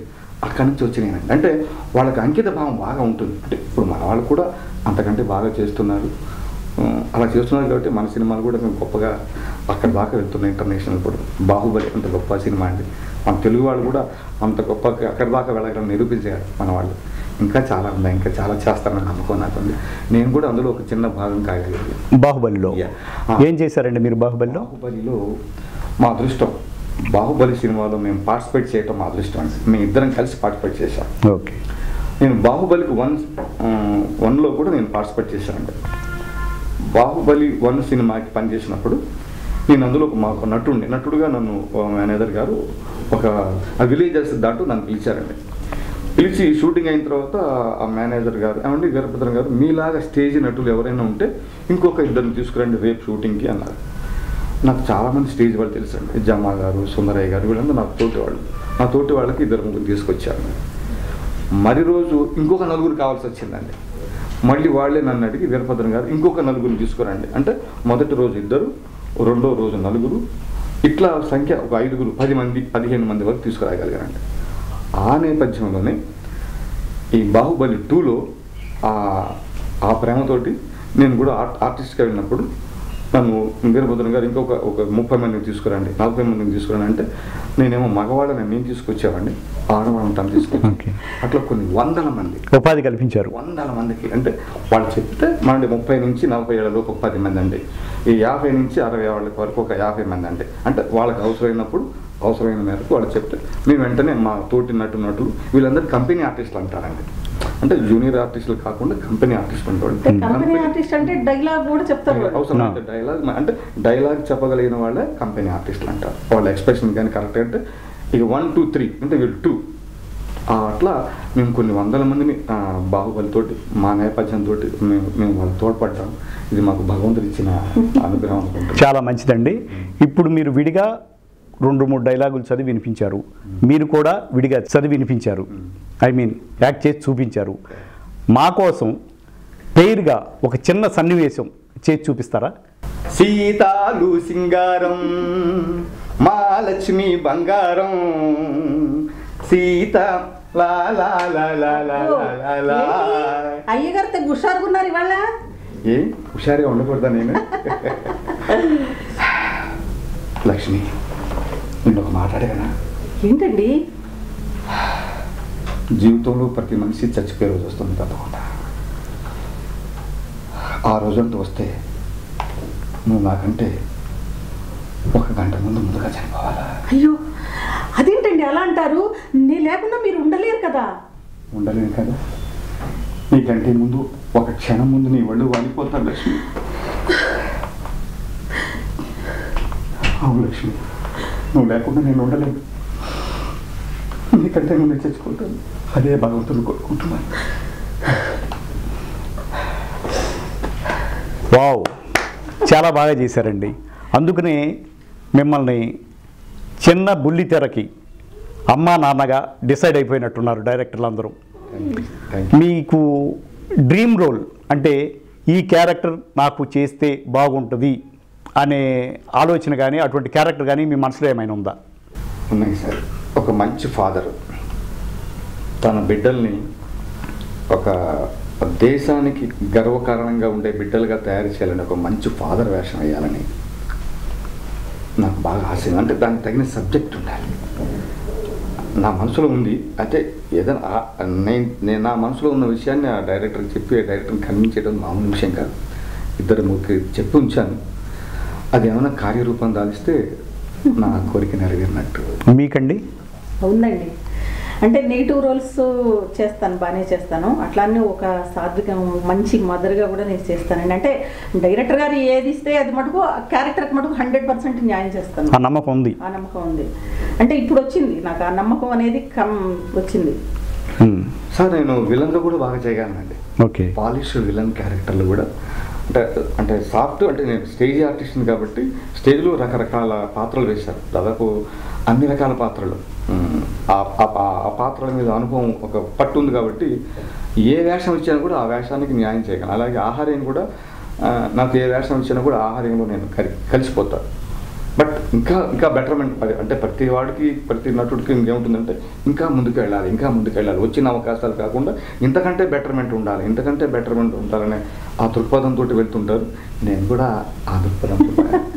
మామూలుగా షూటింగ్లు అంటే ఇప్పుడు తెల్లారగట్టు వెళ్ళిపోవటం, అర్ధరాత్రి రావటం, ఇవన్నీ జరుగుతూ ఉంటాయి, కామన్. ఎందుకంటే ఒక యూనిట్ మొత్తం మన మీద ఆధారపడి ఉంటాం, యూనిట్లో మనం సభ్యులుగా ఉంటాం, ఇవన్నీ జరుగుతూ ఉంటుంది. సో మీరు ఎప్పుడూ తెల్లారగట్టు వెళ్ళటం, లేకపోతే లేట్ నైట్ రావటం, ఇవన్నీ మీ ఫ్యామిలీ వాళ్ళు విసుక్కోవటం అటువంటి ఏమైనా జరుగుతుందా?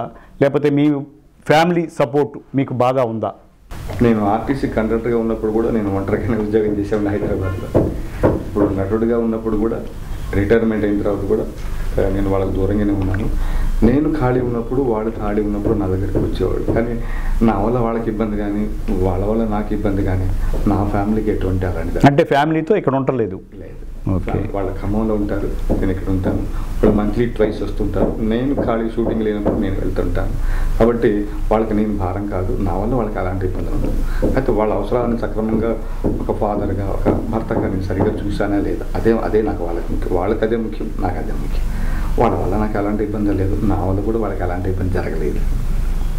దీన్ని అంటే ఫ్యామిలీని మిస్ అవుతున్నాను అన్న బాధ లేదా మీకు? ఉందండి. ఒక మనిషిగా మంచి క్వశ్చన్ అడిగారు. ఆ అసంతృప్తి నాకు బాగా ఉందండి. అయితే నటుడిగా కొంచెం ఆ అసంతృప్తిని నటుడిగా తీర్చుకుంటూ ఈ మధ్య కాలంలో నా తోటి వాళ్ళకి సహాయపడుతున్నాననే ఒక సంతోషంతో ఆ అసంతృప్తిని కవర్ చేసుకుంటున్నానండి. నిజంగా నాకు ఈ మధ్య కాలంలో నేను శ్రీకుమారి గారు కలిసి రోజుకి 3-4 వేషాలు చెప్తున్నాం సార్. ఒక్కోసారి 5-6. అంటే నేను బతుకుతూ నా తోటి వాడు కూడా నేను సహాయపడుతున్నాను ఒక సంతృప్తి. అంటే ఆ అవకాశం నాకు భగవంతుడు ఇచ్చాడు, నా తోటి వాళ్ళు ఇచ్చారు. ఆ వాళ్ళలో ఆ సంతృప్తి. అంటే అంటే ఒక వేషం రావడానికి ఎంత కష్టమో నాకు తెలుసండి. ఎందుకంటే ఒక వేషానికి దాదాపు 5, 6, 10 మంది కాంపిటీషన్ ఉంటుంది, ఇప్పుడు ఉండాలి, ఉంటుంది కూడా. ఆ 10 మందిని దాటుకొని మన దాకా రావటం లేదా ఇంకొకరికి మనం దారి చూపించడం అనేది గొప్ప విషయం నాకు తెలిసి. దానికి మేమిద్దరం దోహద పడుతున్నాం. ఆ తృప్తితోటి అదే వాళ్ళకి దూరం అయ్యాననే బాధని దీని ద్వారా అధిగమించుతున్నారు. మీ ఫ్యామిలీ సపోర్ట్ ఎలా ఉంటుందండి మీకు? ఫ్యామిలీ సపోర్ట్ చేస్తారండి. కాకపోతే నేనే ఫ్యామిలీని చాలా మిస్ అవుతున్నాను. నేను నిజంగా రియల్గా రోజు అనుకుంటాను నేను. ఎందుకంటే తెల్లారుజామున 3 అలారం పెట్టుకుంటామండి. 3కి లేచి కాలకృత్యాలు తీర్చుకొని నేను షూటింగ్ బ్యాగ్ సర్దుకొని అంటే కొద్దిగా నిద్రమత్తు పోవడానికి కాస్త కాఫీ తాగి నేను వెహికల్ నేను ఎక్కేసరికి 4:30-5 అవుతుంది. లొకేషన్లో 6-6:30కి ఉండాలి. ఎంత దూరం అయినా కూడా 6:30 లోపు అక్కడ ఉంటాను అనమాట. అయితే నేను నిద్ర లేచేసరికి వాళ్ళు నిద్ర లేవరు. రోజు నేను లేపాలని అంటే పాపం వాళ్ళు ఎక్కడ నిద్ర మిస్ అవుతారో నేను లేపను. మళ్ళీ నైట్ నేను సరిగ్గా వాళ్ళు పడుకుంటారు. అట్లా నిజంగా ఫ్యామిలీని మిస్ అవుతాం. కాకపోతే ఫోన్లో కవర్ చేసుకుంటూ ఉంటా, ఉద్బుకులు ఫోన్ మాట్లాడుకుంటూ ఉంటా పిల్లలతో. నాకు 2 మనవాళ్ళు, వాళ్ళు కూడా అంటే మా అమ్మ షూటింగ్ ఎప్పుడొస్తావు అంటూ ఉంటారు. అంటే ఆ వాయిస్ వింటుంటే ఆనందం. ఆ ఖాళీ ఉన్న రోజైతే వాళ్ళతో ఫుల్ ఎంజాయ్ చేస్తాను. నా మనవాళ్ళతో, ఇంట్లో వాళ్ళతో హ్యాపీగా వంట నేనే చేస్తాను ఆ రోజున. అలా కొత్తగా ఈ పరిశ్రమలోకి అడుగుపెట్టి ఏదో ఒకటి సాధించాలి అనే వచ్చే యువతకి మీరిచ్చే సలహాలు ఏమన్నా ఉన్నాయా? నేను అంత వాడిని కాదులే కానండి. ప్రపంచంలో ఏది సాధించాలన్నా ఒక పట్టుదల ఉండాలి, ఆ పని పట్ల భక్తిభావం ఉండాలి, ఒక ప్రత్యేకమైన శ్రద్ధ ఉండాలి. ప్రత్యేకమైన శ్రద్ధ భక్తిభావం ఉంటే తప్పకుండా ఏ పనైనా సాధిస్తాం. అలాగే ఇందాక నేను చెప్పినట్టు ప్రతి మనిషికి ఆశ ఉంటుంది.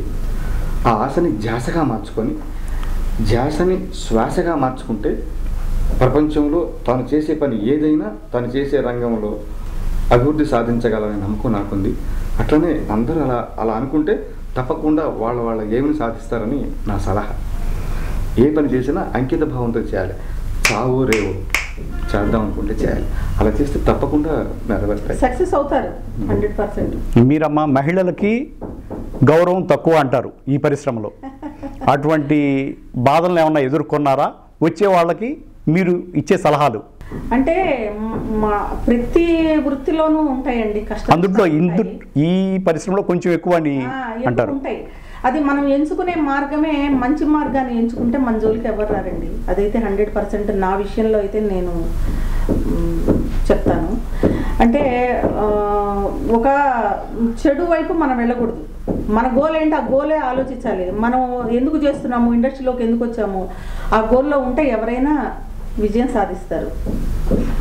సార్ ఇక్కడ రావని అడిగారు కాబట్టి బిగినింగ్ డేస్లో మా ఇద్దరి నేపథ్యంలో మేము ఆఫీస్కి వెళ్ళినప్పుడు వాళ్ళ చిన్న అవమానాలు జరిగిన మాట వాస్తవమే.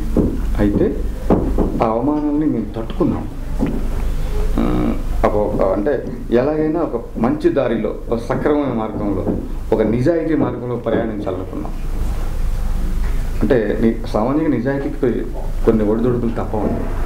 అయితే మేము ఇప్పుడు ప్రయాణిస్తున్న మా దశకి మేము వాటిని దాటామండి.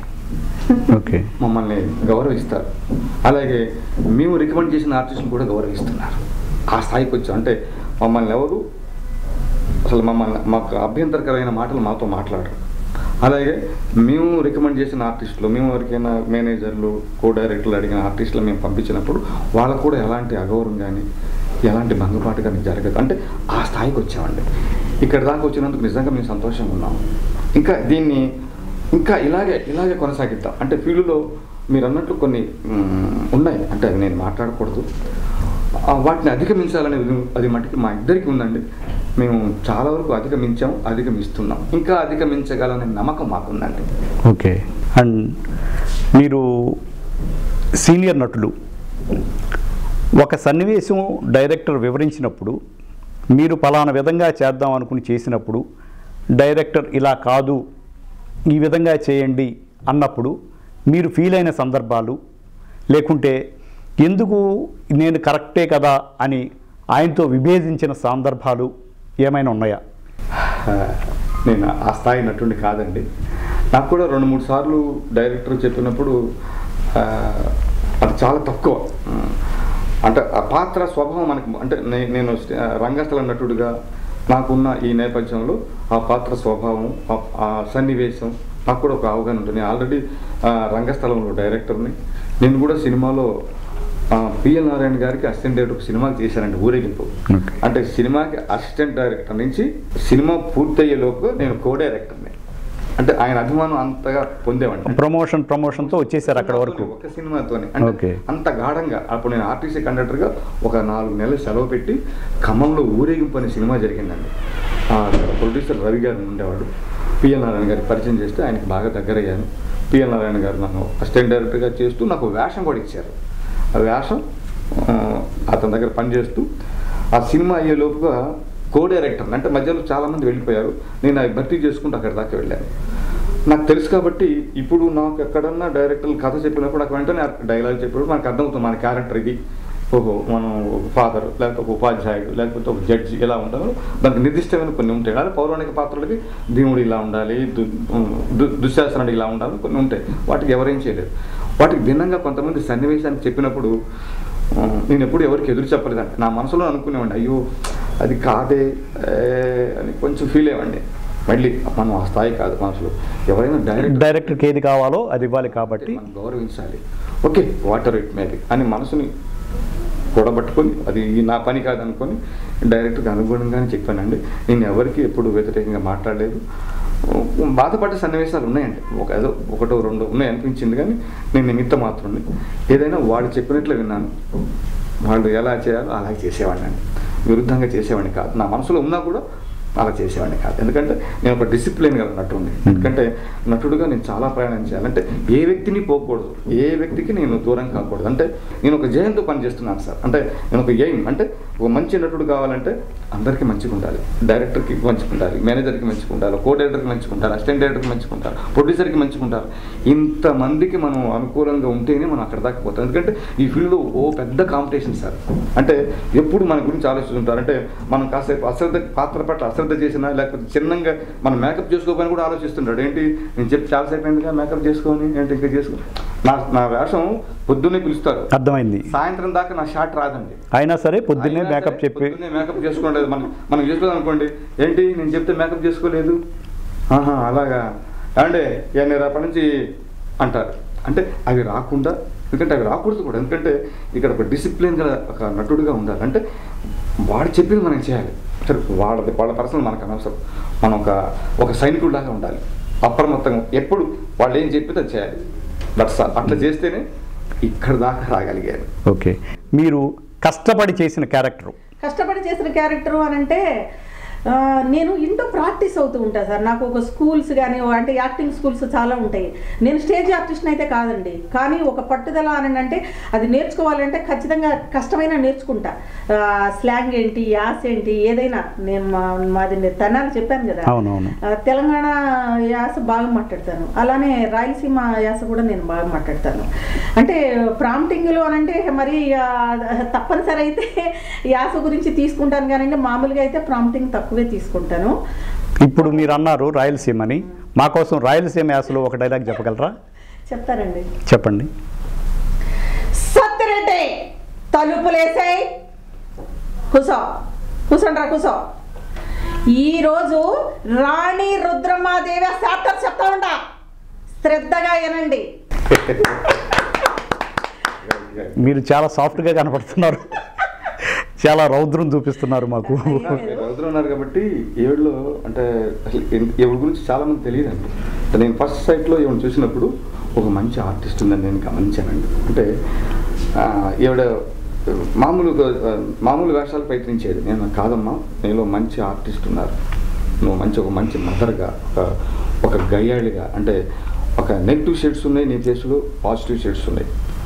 నువ్వు తప్పకుండా ప్రయత్నిస్తే మంచి నటిగా తీర్చగల ఇది నీ కెపాసిటీ ఉంది అని నేను బాగా ఎంకరేజ్ చేశాను సార్. నా వంతు అంటే అసలు ఒకసారి డీల పడిపోయేది, నేనే యాక్టర్ అంటే నేను మామూలు గురువుని అంటే నాకేమంటే లేదమ్మా, భగవంతుడు నీకు మంచి వర్చస్ ఇచ్చాడు, దీన్ని నువ్వు మెయింటైన్ చేస్తే దీన్ని కాపాడుకుంటూ నీ క్యారెక్టర్ని కాపాడుకుంటూ ఉంటే నువ్వు తప్పకుండా మంచిగా రాణిస్తావని బాగా వెన్ను తట్టి నేను ఎంకరేజ్ చేసేవాడిని అండి. నా ఎంకరేజ్మెంట్ని తను ప్రోత్సహిస్తూ ఇక్కడ దాకా రాగలిగింది. I'm very happy. ఒక ఆర్టిస్ట్కి నేను మోరల్ సపోర్ట్ ఇచ్చాను. అంటే నేను అంటే ఒక మంచి దారికి నేను నాకే దోహదపడ్డాను. కాదండి, చాలా మందికి సపోర్ట్ ఇస్తారు సారు. కాకపోతే నాకు సపరేట్ గా ఎందుకు ఇలా ఇస్తున్నారంటే, నేను రోజుకు 100 సార్లు ఫోన్ చేస్తాను ఆయనకి. ఎలా అంటే, సార్ ఇవాళ ఏంటి మీ ప్రోగ్రామ్ ఏంటి, మీరు అంటే షూటింగ్ లో ఉన్నారా లేకపోతే ఖాళీగా ఉన్నారా, ఖాళీగా ఉంటే కనుక ఆఫీసులకు వెళ్దాం. అట్లా నేనే కలుపుకొని, అంటే నాకు ఎవరు స్నేహితులు లేరండి. నాకు ఫిలిం ఇండస్ట్రీలో ఒక మంచి ఫ్రెండ్ అంటే భద్రం గారే, నా గురువు కూడా భద్రం గారే. ఈ నేపథ్యంలో కొంతమంది నాకు జలసీ కూడా ఉంటుందండి నా మీద. అట్లా వాళ్ళిద్దరు కలిసి ప్రయాణం చేస్తున్నారు కానీ ఆ జలసీ నుంచి మేము బయటకు వచ్చి పాజిటివ్ అంటే మమ్మల్ని ఇప్పుడు చెప్పాను కదండి, నేను షూటింగ్ వెళ్తే శ్రీకుమార్ లేరా అని అడుగుతారు, లేకపోతే ఆవిడ ఒకటే కనపడితే వీరభద్రంగా రాలేదంటారు, అలాగే నన్ను డాడీ అంటారు, ఆమె అమ్మ అంటారు.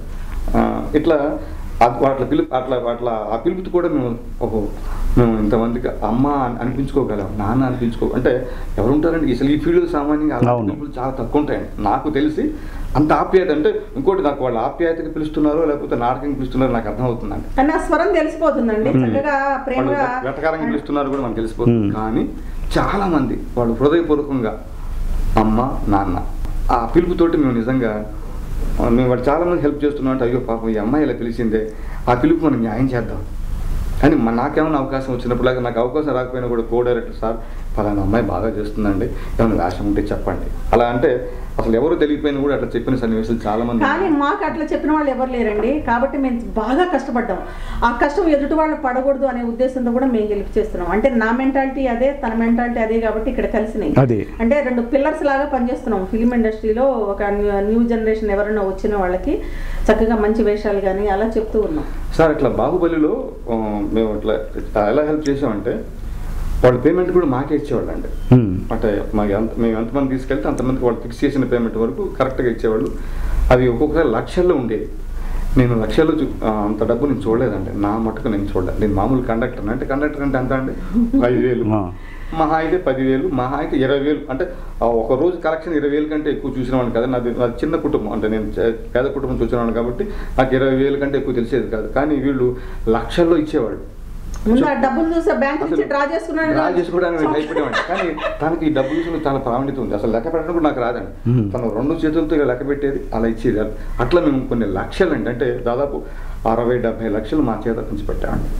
అంటే నేనేమో వేషాలు చెప్తే ఆ మిగతా బాధ్యతలంతా ఆ డబ్బులు పంచిపెట్టే బాధ్యత తనే తీసుకుంది. అక్కడ కూడా ఇద్దరు కలిసే సహాయం చేశారు.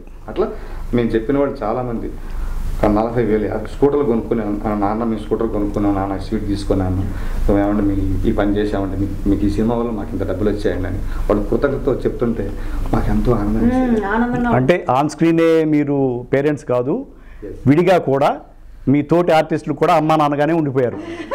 ఈ సుదూర ప్రయాణంలో మీరు ఈ పరిశ్రమ, ఈ ఫీల్డ్ నాకు వద్దు అని విసిగిపోయి ఇంటికి వెళ్ళిపోదాం తట్టాబొట్టా సర్దుకుని అన్న సంఘటనలు ఏమన్నా జరిగినాయా? ఉన్నాయండి. అలా నా జీవితంలో అట్లా 2-3 సార్లు అనుకున్న సందర్భం ఉంది. ఇక ఈ ఫీల్డ్లో ఇంతకంటే రాణించనేమో, ఇంతకంటే పెద్ద వేషాలు రావు, ఇక్కడ ఉండి చేసేదేముంది, ఇక మిగిలిన సమయం నా భార్య పిల్లల కోసం కేటాయించాలని అనుకున్న సందర్భం ఉంది.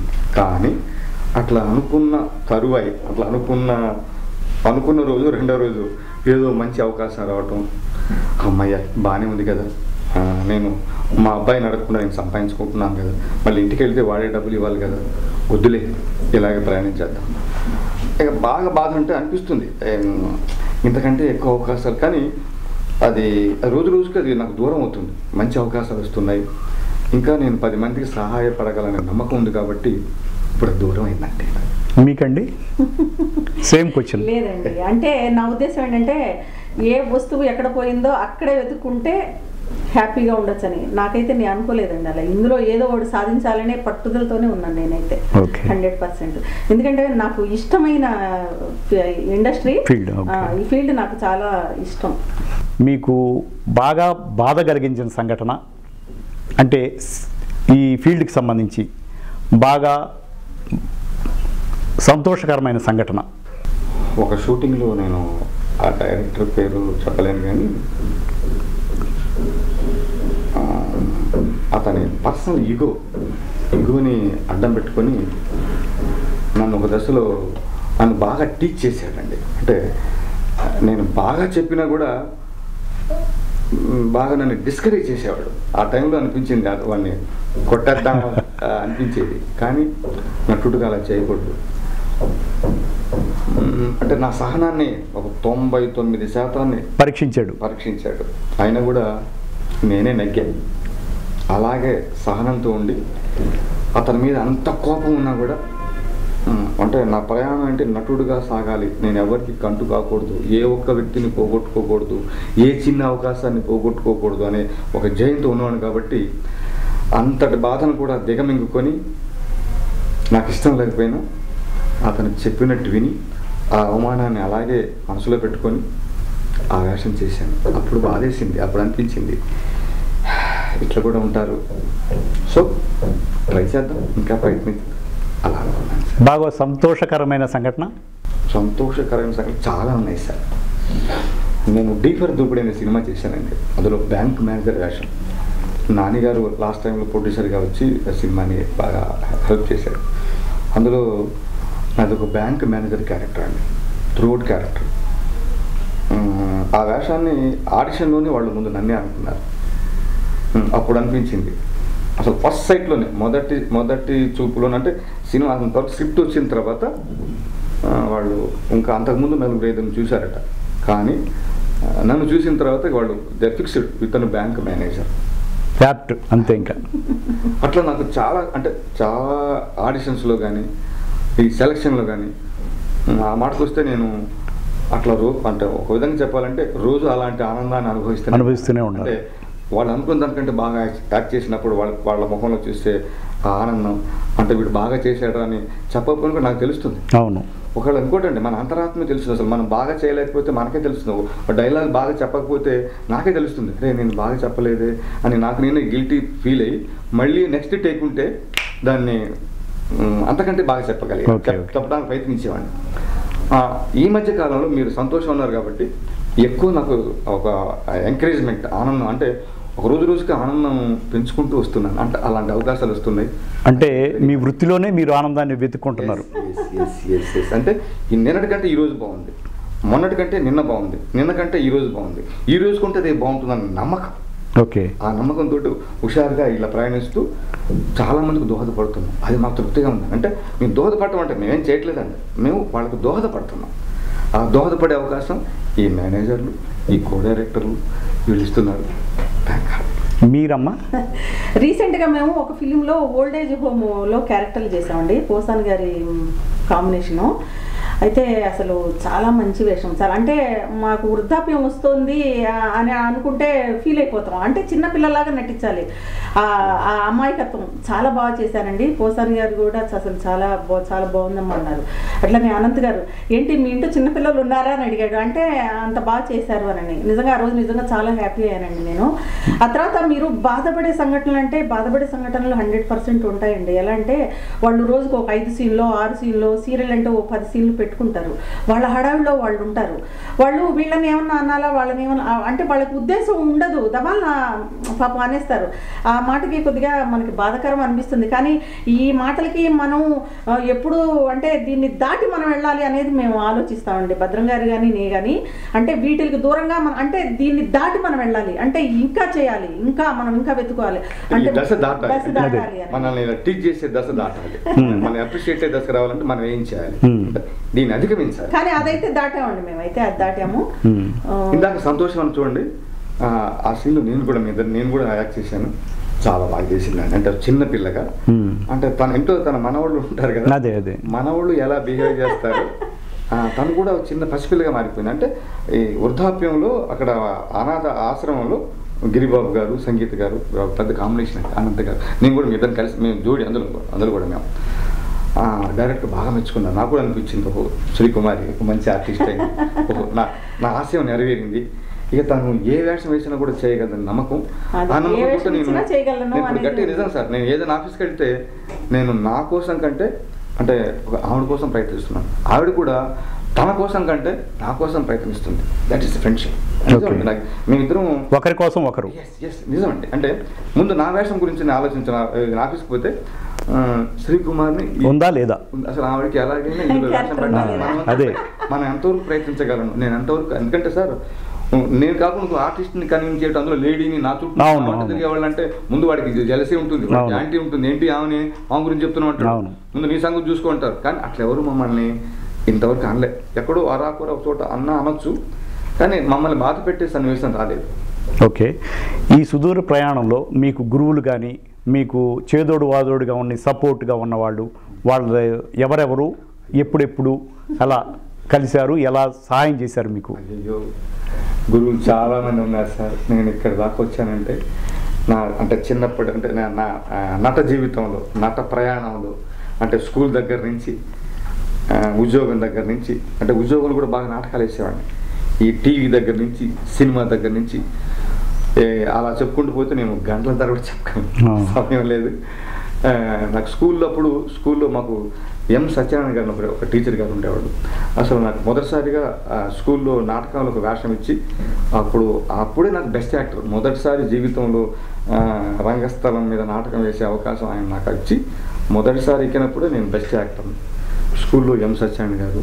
ఇక తర్వాత ఎండి జమా గారు అని ఇప్పుడు మన సినిమా ఫీల్డ్ కూడా పనిచేస్తున్నారు. జమా గారు బాగా నాకు బాగా గురువు. ఆయన మధ్యలో అంటే మధ్యలో ప్రయాణం చేసే అదృష్టం నాకు దొరికింది. ఆయన రంగస్థల డైరెక్టర్. అప్పుడు ప్రజానాట్య మండలి కార్యక్రమాలు చేశాడు. ప్రజానాట్య మండలిలో ఆయన మంచి దిట్ట. ఆ ప్రజానాట్య మండలిలో నాకు అందులో సభ్యుడిగా చేర్పించి నాకు అందులో ఆయన వేషం ఇచ్చేవాడు. ఆ వేషంతో పరిషత్తులో నేను సహాయ నటుడు, ఉత్తమ సహాయ నటుడు, ఉత్తమ హాస్య నటుడు, ఇట్లా ఉత్తమ విలన్, అట్లా ఆయన ఇచ్చిన నాటకాల్లో నాకు మంచి మంచి బహుమతులు. అంటే ఎప్పటిదాకా పరిషత్తు బహుమతులు మనకు తెలియదు, ఏదో స్కూల్లో ఏదో వీరభద్రం అంటే యాక్టర్. కానీ నేను నటుడు, నాలో కూడా పరిషత్తుల్లో కూడా ఉత్తమ నటుడు, ఉత్తమ హాస్య నటుడు, ఉత్తమ సహాయ నటుడు వచ్చే వేషాలు ఆ గురువుగారు ఇప్పించారు. నేను జమా గారికి ఎప్పుడు రుణపడి ఉన్నా. తర్వాత ఆయనతో ఇక్కడ నేను సీరియల్లో కూడా ఆయనతో అప్పుడప్పుడు యాక్ట్ చేసే అవకాశం వచ్చింది. గురువు గారికి కూడా నా వంతు అంటే ఆయనకి బదులు తీర్చుకునేంత కాకపోయినా గురు దక్షిణగా కొన్ని వేషాలు చెప్పే అవకాశం దొరికింది. చెప్తున్నాను, ఇంకా చెప్తాను. ఆయన ఎప్పటికీ మర్చిపోను. అంటే నాకు నట జీవితం ముఖ్యంగా రంగస్థలంలో నాకు వెన్ను తట్టి నాకు ధైర్యం ఇచ్చినవాడు, పరిషత్తుల్లో కూడా నేను నటుడిని నిరూపించినవాడు. ఆయన ఎప్పటికీ మర్చిపోయాను. ఇకపోతే నెక్స్ట్ ఇంకా ముందుకు వస్తే ఆర్టీసీలో ఆది విష్ణు గారు, ఆయన దగ్గరే పనిచేసే అవకాశం దొరికింది.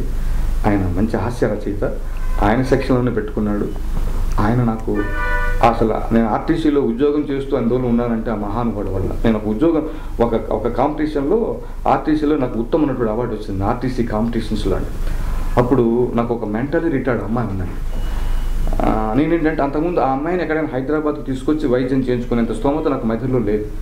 హైదరాబాద్లో అంటే హైదరాబాద్లో ఉండాలంటే మనకి ఎవరు ఉండేస్తారు, మనకు ఉద్యోగం ఇవన్నీ లింక్ ఉంటుంది. అయితే అక్కడ ఉత్తమ నటుడిగా వచ్చిన సందర్భంలో ఆయన అడిగారు, వీరభద్రం నీకు నేను ఏమైనా హెల్ప్ చేయగలను, బాగా చేశావు, ఏంటి నీ పరిస్థితి అంటే అప్పుడు చెప్పాను, అయ్యా నాకు ఒక మెంటల్ రిటైర్డ్ అమ్మాయి ఉంది, ఇంకో సంవత్సరం పాటు నాకు డెప్యుటేషన్గా హైదరాబాద్లో ఇస్తే మా అమ్మాయిని వైద్యం కోసం అక్కడ పెట్టుకొని ఉద్యోగం చేసుకుంటానంటే పాపం వెంటనే తడవుగా ఎండి గారితో మేనేజింగ్ డైరెక్టర్ హెచ్జెడ్ ఆ దొరగారితో రిక్వెస్ట్ చేసి నన్ను మధ్యలో నుంచి హైదరాబాద్కి తీసుకొచ్చారు. అసలు ఆయన తీసుకొచ్చినందువల్ల నేను ఇక్కడ దాకా ఆయన ఎప్పటికీ మర్చిపోను. ఆ తర్వాత నేను ఉత్తమ నటుడు నాటకాల్లో పెద్ద వాళ్ళ టీంలో అంటే మన దాదాపు భానుప్రకాష్ టీంలో యాక్ట్ చేసే అవకాశం వచ్చిందండి. అంటే నేను హైదరాబాద్లో అన్ని పెద్ద సంస్థల నాటకాలు యాక్ట్ చేసే అవకాశం నేను ఆర్టీసీలో ఉద్యోగం చేస్తూనే చేసేవాడిని. ప్రసాద్ గారి నాటకాల్లో కానీ, పల్లావతుల సుందర్ గారి టీంలో కానీ అంటే హైదరాబాద్లో మంచి టీములు అన్నిట్లో నేను యాక్ట్ చేశాను. నాకు ఇది ఒక బహుమతి వచ్చేది. తర్వాత నాకు ఆర్టీసీలో నేను సపరేట్గా ఒక టీం ఏర్పాటు చేసేవాడిని. ఆ టీంలో నేను ఒక ఆంధ్రప్రదేశ్లో అన్ని పరిషత్తుల్లో పార్టిసిపేట్ చేసే అవకాశం వచ్చింది నాకు. ఇప్పుడు ఒకవైపు ఉద్యోగం చేస్తూ ఇంకోవైపు ఈ కళారంగం వైపు మక్కువ చూపుతా ఇట్లా చేసుకుంటాం, ఏ విధంగా బ్యాలెన్స్ చేసుకున్నారు మీరు? అంటే ఉద్యోగానికి నా అదృష్టం అండి. ఎందుకంటే ఆర్టీసీ కాంపిటీషన్స్ ఉంటాయండి, అంటే ఇయర్లీ ఒకసారి జరుగుతాయి. ఆ కాంపిటీషన్స్లో నేను ఉత్తమ నటుడిగా వచ్చిన సందర్భంలో ఆది విష్ణు గారు నాకు ఎంకరేజ్ చేసి ఇక్కడ దాకా తీసుకొచ్చారు. ఆ తర్వాత ఆయన సెక్షన్లోనే నాకు ఉద్యోగం ఇచ్చారండి. ప్రస్థానం ఒక మ్యాగజైన్ ఉండేది ఆర్టీసీ వాళ్ళకి. ఆ మ్యాగజైన్ ఆయన సంపాదకుడు, ఆయన ఎడిటరు, ఆయన పోయారు పబ్లిక్ రిలేషన్ డిపార్ట్మెంట్. అందులో నాకు కండక్టర్గా డెప్యుటేషన్ ఇచ్చారు. ఇక ఆయన దగ్గర ఉంటూ అవి చూసుకుంటూ నేను ఎక్కువ ఇటు బయటకు వచ్చేవాడిని. అప్పుడప్పుడు రవీంద్ర భారతిలో నాటకాలు వేసే అవకాశం, మిగతా టీంలో యాక్ట్ చేసే అవకాశం. ఇకపోతే సినిమాలకు వస్తే, టీవీలకు వస్తే గొప్ప డైరెక్టర్లు, దర్శకులు, అంటే ఏ సీరియల్కి ఆ సీరియల్కి నేను ఆర్టీసీలో ఉద్యోగం చేసే విషయంలో నీకు ఒక మాట నేను చెప్పాలండి.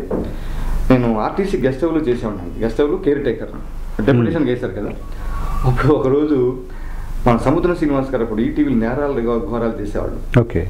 ఎందుకంటే ఆయన నాకంటే వయసులో చిన్న ఆయన కూడా ఆయన గురువుగా భావిస్తారు. ఆయన సముద్రం శ్రీనివాస్ గారు. ఓకే. ఎందుకంటే అసలు నేను మామూలుగా ఆర్టీసీలో రిసెప్షన్ ఉండేది అక్కడ గెస్ట్ హౌస్ రిసెప్షన్ దగ్గర నేను మామూలు నిలబడ్డా. అంతకుముందు ఎవరు వచ్చి ఏమంటే ఆయన టీవీ సీరియల్లో ఈటీవీ దాంట్లో చేస్తారంటే గురువుగా ఆయన రేపు షూటింగ్ ఉందంటే ఎవరో అనుకుంటుంటే విన్నా రిసెప్షన్ నిలబడి ఈయన అసలు ఏం అడగలే. ఏమంటే నేను ఆర్టిస్ట్ అండి, నాకేమైనా అవకాశం ఇస్తారండి, రేపు షూటింగ్ ఉంది, రేపు పొద్దున వచ్చి అన్నారు. ఓకే. అసలు నేను స్టన్ అయినా అసలు నాకు అట్లా ఎవరు అనలేదండి. అసలు వేషానికి ఎన్నోసార్లు తిప్పుతారు, అర్థమైంది, నీకేమైనా డబ్బులు ఉన్నాయంటారు, లేకపోతే ఏమైనా ఇవ్వగలమంటారు. అవి ఏవి లేకుండా చూసిన మరుక్షణమే అసలు నాకు నిజమండి. నేను నాకు ఒక జీవితంలో మలుపు తిరిగిన సన్నివేశం అని చెప్పొచ్చు. అది నాకు ఈటీవీ కూడా నాకు చాలా హెల్ప్ చేసిందండి, ఎప్పటికీ మర్చిపోను. ఈటీవీ సముద్రం శ్రీనివాస్ గారు నాకంటే ఆయన నా దృష్టిలో ఒక తేజ గారు, ఒక దాసరి నారాయణరావు గారు, ఒక రాఘవేంద్రరావు గారు.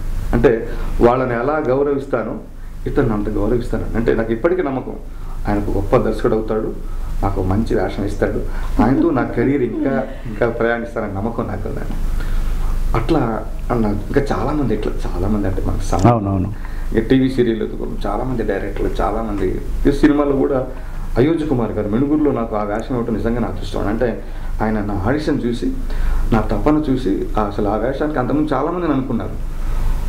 అంత పెద్ద వేషం ఇవ్వడం కూడా విశేషం అన్నట్టుగా. తర్వాత చాలా సినిమాల్లో ఇప్పుడిప్పుడే కొంచెం పెద్ద వేషాలు, అంటే ఒక 2-3 సీన్ల వేషాలు. మర్చిపోయానండి, నెక్స్ట్ మంత్ అంటే మే జూన్లో రిలీజ్ కాబోయే సినిమా సీఎం గారి బంధువులకు సినిమా తీస్తున్నారు. సినిమా పేరు 1 hour 40 minutes. అందులో మా ఇద్దరితో ఒక మహత్తరమైన వేషం అండి. ఒక భార్యాభర్తలు, బ్రాహ్మణ దంపతులు, వాళ్ళు విలన్లు అండి. సినిమా చివరి వరకు తెలియదు. అంటే అప్పుడు రోజుకు హత్య జరిగింది. ఆ హత్య ఎవరు చేస్తారంటే ఈ బ్రాహ్మణుడు. అంత పవర్ఫుల్ క్యారెక్టర్. ఆ సినిమా నేను అనుకుంటున్నా జూన్ జూలైలో రిలీజ్ అవుతుందండి. అది రిలీజ్ అయితే మా ఇద్దరికి రెమ్యునరేషన్ పెరుగుతుంది, నాకు మంచి వేషాలు వస్తాయని నమ్మకం ఉంది. వెయిటింగ్. ఇట్లా చాలా మంది నేను ఎప్పటికీ మర్చిపోను సార్. ఆ డైరెక్టర్ కూడా నాకు మా ఇద్దరికి మంచి వేషం ఇచ్చాడు. అట్లాంటి వేషాలు వస్తున్నాయి. ఇంకా రిలీజ్ కావాల్సిన సినిమాలు కూడా ఉన్నాయి సార్. కొన్నిటికి పేర్లు పెట్టాలంటే చిన్న సినిమాలు మాకు పెద్ద వేషాలు వచ్చాయి. పెద్ద సినిమాల్లోనే మా నమ్మకం ఏంటంటే పెద్ద సినిమాలో కూడా మాకు పెద్ద వేషాలు వస్తాయి. అంటే ఈ సినిమాల్లో మా టాలెంట్ తెలిసి ఈ సినిమాలు బయటకు వచ్చి ఈ టాలెంట్ని ఎలాగ వాళ్ళు సినిమా వాళ్ళు గ్రహిస్తారు కాబట్టి మాకు ఆ నమ్మకం.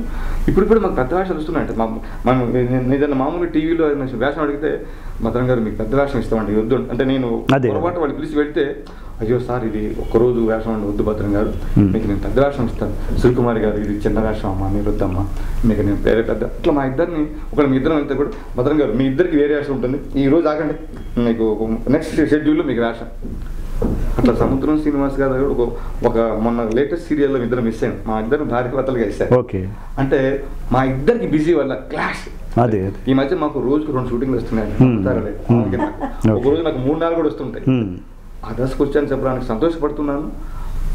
ఇంకా ముందుకు వెళ్తానని నమ్మకం కూడా ఉంది. ఓకే.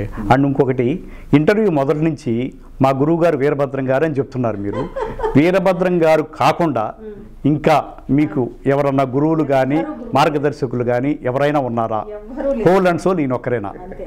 మా గురువు గారు వీరభద్రం గారు. కానీ తను అన్ని సజెషన్స్ ఇస్తూ ఉంటారు నాకు. ఇదైతే ఈ క్యారెక్టర్ ఇలా చేయాలి, ఇది ఎలా చేయాలి, ప్రతిదీ నాకు మంచి సలహా ఇస్తారండి. ఇంట్లో ఉంటే మా పిల్లలే నా గురువులు. నాకు ఒక అబ్బాయి ఒక అమ్మాయి, వాళ్ళిద్దరే గురువులు. ఇప్పుడేమో 2 మనవాళ్ళు. వాళ్ళు కూడా నాతో సినిమా డైలాగ్స్ చెప్తూ ఉంటారు.